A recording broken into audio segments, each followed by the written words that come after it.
మన గుంటూరుకి వేగా jewellers exciting offers తో April 16న శుభారంభం.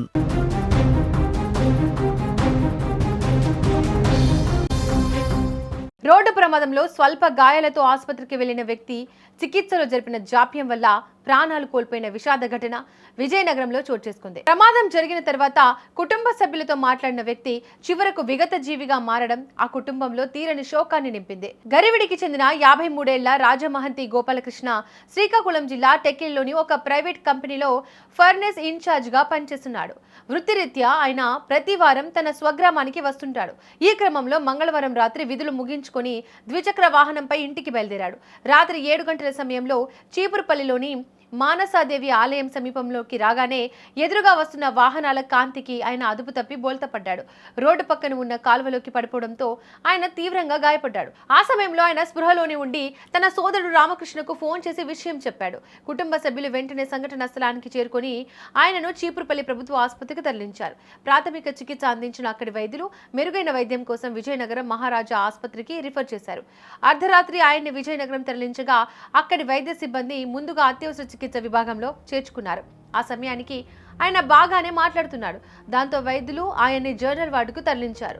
పండ్ల రసం నీరు ఇవ్వాలని చెప్పడంతో కుటుంబ సభ్యులు అలాగే చేశారు. అయితే ఉదయానికి ఆయన కడుపు బాగా ఉబ్బిపోయింది. యూరిన్ రావడం లేదని ఆయన భార్య ఆశా కిరణ్ వైద్య సిబ్బందికి పలుమార్లు మొరపెట్టుకుంది.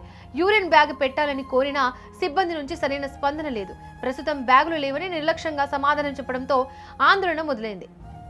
మధ్యాహ్నం 12 గంటల సమయంలో వైద్యులు వచ్చి పొట్టను పరీక్షించి వెళ్లిన 5 నిమిషాలకే గోపాలకృష్ణ కన్నుమూశాడు. క్షణాల్లోనే పరిస్థితి విషమించి ఆయన మరణించడంతో కుటుంబ సభ్యులు కన్నీరుమున్నీరయ్యారు. ఆసుపత్రిలో చోటు చేసుకున్న ఈ నిర్లక్ష్యంపై బంధువులు స్థానికులు తీవ్ర ఆగ్రహం వ్యక్తం చేస్తున్నారు. వైద్యులు సకాలంలో స్పందించి ఉంటే ఆయన ప్రాణాలు దక్కేవని ఆవేదన వ్యక్తం చేస్తున్నారు. విషయం తెలిసి ఘటనా స్థలానికి చేరుకున్న 1 town SI Prasanna Kumar case నమోదు చేసి విచారణ చేపట్టారు. పోస్టుమార్టం నివేదిక తర్వాతే అసలు ఏం జరిగిందనేది స్పష్టమవుతుందని ఎస్ఐ తెలిపారు. ఫస్ట్ ఎయిడ్కి చీపురుపల్లి హాస్పిటల్ తీసుకెళ్ళాం మేడం. అక్కడ నుంచి డాక్టర్స్ స్టిచ్చింగ్స్ గట్ట వేసి ఫస్ట్ ఎయిడ్ చేసి మళ్ళీ 108 మాకు అరేంజ్ చేస్తే వెంటనే ఆయన డాక్టర్ గారు రిఫర్ చేశారు గవర్నమెంట్ హాస్పిటల్కి వెళ్ళండి అక్కడే ఎందుకంటే ఇది యాక్సిడెంట్ కదా అని. మాకేం తెలియక భయంకి ఎక్కడ తీసుకొని వచ్చాం మేడం. రాత్రి వీళ్ళు హౌస్ డాక్టర్స్ రిసీవ్ చేసుకొని ట్రీట్మెంట్ చేశారు, అన్నీ చేశారు, ఏమీ లేవు రిపోర్ట్స్ అన్నీ వాళ్ళ దగ్గర ఉన్నాయి. కానీ మనం అడిగితే ఏవి చూపెట్టడం లేదు కరెక్ట్గా. నెక్స్ట్ రాత్రి మా తమ్ముడు మాతో బాగా మాట్లాడాడు. నొప్పి వస్తుంది, అది ఈ షీట్ కదండి, దాని మీద అడిగి నొప్పి వస్తుందంటే నేను వెంటనే హౌస్ డాక్టర్ చెప్తే వాళ్ళు ఎవరు పట్టించుకోవటం లేదండి మేడం. ఎవరెవడు అల్లాడు కుర్చీలో కూర్చొని ఆడొక ఆఫీసరు, ఇంకోటి సెక్యూరిటీ కూడా నువ్వు వెళ్ళకయ్యా, మనిషి చచ్చిపోతుంటే వెళ్ళొద్దంటే ఎవరు బాధ్యులు? నేను అడుగుతుంటే వాడు నువ్వెవడవయ్యా అని నన్ను అడుగుతాడు. ఇలాగే ఉదయం వచ్చేసరికి మా భార్య ఏమో ఉన్నప్పుడు శుభ్రంగా మా తమ్ముడు మాట్లాడాడు, బాగుందని చెప్తే నేను వెంటనే కొంచెం నా పనులకు చూసుకొని ఇంకా రిటర్న్ వస్తున్నాను. అందులో తమ్ముడు చనిపోయాడు. మా మరదలు, మా అక్క, నా తోడపుట్టిన అక్క అందరూ దగ్గర ఉన్నారు. సరదాగా మాట్లాడుకున్నారు ఒక గంట సేపు. తర్వాత 1:45 అయ్యేసరికి ఎక్స్పైర్ అయిపోయారు. అదే యూరిన్ కూడా అవ్వలేదు, యూరిన్ బ్లాడర్ నిండిపోవడం వల్ల మా మరదలాలు ఉన్న టైంలో అది జరిగిందండి. నేను ఉన్నప్పుడు అవి ఏం జరగలేదు. మీతో బాగానే మాట్లాడారు. నాతో బాగా మాట్లాడిన బట్టే నేను రాత్రి 3 o'clock ఇంటికి వెళ్ళాను. అయితే మా తోటికోడలు ఫోన్ చేశారు, ఇలాగ మౌలికి యాక్సిడెంట్ అయింది, వెంటనే రా ఆశ అంటే నేను ఫోన్ చేశాను. చేస్తే బాగానే ఉందని కూడా చెప్పారు అందరూ, మొత్తం అందరు చుట్టుబంధువులందరికీ చేస్తే బాగానే ఉంది. గర్విడిలో ఉన్న వాళ్ళందరూ నేను 8:30 ప్రాంతంలో వచ్చిన తర్వాత నాకు మాట్లాడారు. నాకు నడుము జారిపోయింది, నాకు నడుము రావడం లేదని చెప్పారు.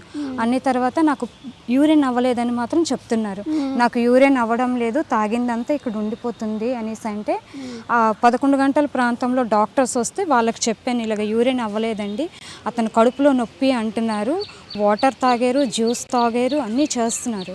ఇలాగా అంటే ఆ డాక్టర్స్ ఎవరైతే 11 o'clock ప్రాంతంలో వచ్చారో వాళ్ళు ఆ నర్సులకి చెప్పారు, అమ్మ అతనికి బ్లాడర్ నిండిపోయింది, ఆ బ్లాడర్ నిండిపోతే అతనికి ఇంకేదైనా అవుతుంది కాబట్టి అర్జెంటుగా అతనికి యూరినరీ బ్యాగ్స్ పెట్టండి అని మాత్రం డాక్టర్స్ చెప్పారు. చెప్పినప్పటికీ వాళ్ళకి 3 సార్లు వెళ్ళి అడిగాను, అమ్మ బ్యాగ్స్ పెట్టలేదు అంటే అమ్మ బ్యాగ్స్ లేవు అని చెప్పారండి. లేవు అని చెప్పారు. పోనీ వెళ్ళి కొనుక్కొని తెచ్చుకోండి అని కూడా ఏం చెప్పలేదు మీకు? లేవు, తేడానికి వెళ్ళారనే చెప్పారండి. తెచ్చి పెట్టలేదు. అక్కడికి ఒక అరగంటకి కొంచెం బాత్రూమ్ అయింది, ఆ విషయం కూడా చెప్పాను. ఏమండి కొంచెమే వెళ్ళాడు, మళ్ళీ పెడతారా అని కూడా అడిగాం. వాళ్ళు దానికి కూడా రెస్పాండ్ అవ్వలేదు. 12 గంటల నుంచి మేము తిరుగుతున్నాము, మాకు వదిలేయండి మేము వెళ్ళిపోతాము, మాకు ఇక్కడ నచ్చలేదు అనేసి అంటే, ఆ సిస్టర్స్ మీరు ఎలాగెళ్ళిపోతారు, ఏవో గారు సంతకం మెల్లిగా ఎలాగో చేయించేస్తే మీరు ఎలాగెళ్ళిపోతారు, ఏవో సంతకం అయిపోతే సరిపోతుందా, ఎవరైతే ఇక్కడ డ్యూటీ డాక్టర్ అతను వచ్చి సంతకం పెట్టాలని అన్నారు. ఆ సంతకం కూడాను అయితే ఆ డాక్టర్ ఎవరో చెప్పండి అంటే డాక్టర్ పేరు చెప్పలేదు. ఫస్ట్ ఆఫ్ ఆల్ ఆ డాక్టర్కి రమ్మన్నాము, ఆ డాక్టర్ కూడా రాలేదు. 1:45 ప్రాంతంలో ఎవరో ఒక ఆర్థో వచ్చి మొత్తం ఇక్కడ నొప్పి అంటే అక్కడ నొక్కొద్దు, నొప్పిగా ఉంది అని చెప్పారు. అంటే నొక్కకపోతే నీకు నొప్పి ఎలాగా తెలుస్తుంది, మేము ఏ ట్రీట్మెంట్ అనేది మాకు ఎలా తెలుస్తుంది అన్నారు. అతను ఇంకా ద్వారబంధం కూడా దాటలేదు, ఊపిరి వచ్చేసింది.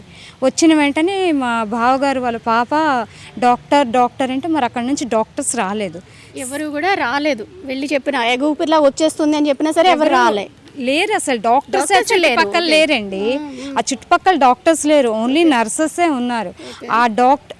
ఆ నర్సెస్ అప్పుడు చనిపోయారని మాకు తెలిసిన తర్వాత అప్పుడు వచ్చి గబగబా ఆ గుండెకి సంబంధించిన వైర్లు, సిలైన్లు, తాలూకా ఇది బోర్డు అవి అన్నీ తెచ్చి పెట్టేస్తుంటే, అమ్మ చనిపోయిన తర్వాత అవన్నీ తెచ్చి పెడుతున్నారు ఏంటి మీరు అని మేము అనుకోవడమే కానీ కనీసం డాక్టర్స్ వచ్చి కన్ఫ్యూజ్ చేసి మాకు చెప్పలేదు.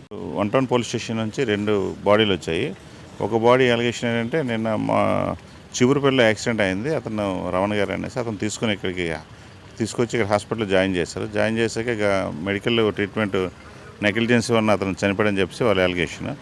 దాని మీద ఎంక్వైరీ చేసి ప్రొఫెసర్ గారికి టీమ్ ఆఫ్ డాక్టర్తో ఎంక్వైరీ చేయమని చెప్పేసి ఒక రిక్వెస్ట్ ఇచ్చాం. వాళ్ళు ఇచ్చే ఒపీనియన్ బట్టి ఫర్దర్ యాక్షన్కి వెళ్తాం ఆ కేసులో. ఆ తర్వాత ఇది అయిపోయినాక చిగురుపల్లి వాళ్ళకి బాడీ హ్యాండ్ ఓవర్ చేస్తాం. నెక్స్ట్ నిన్న శ్రీనగర్ అవుట్స్కట్స్లో ఏరియాలో ఒక బావిలో ఒక డెడ్ బాడీ దొరికింది. ఆ dead body unidentified dead body అని చెప్పేసి అక్కడ వీఆర్ఓ కంప్లైంట్ చేశారు. తర్వాత పేపర్కి ఇచ్చాక పేపర్ క్లిప్పింగ్ చేసి వాళ్ళ వైఫ్, పేరెంట్స్, రిలేటివ్స్ అంతా వచ్చి ఐడెంటిఫై చేసి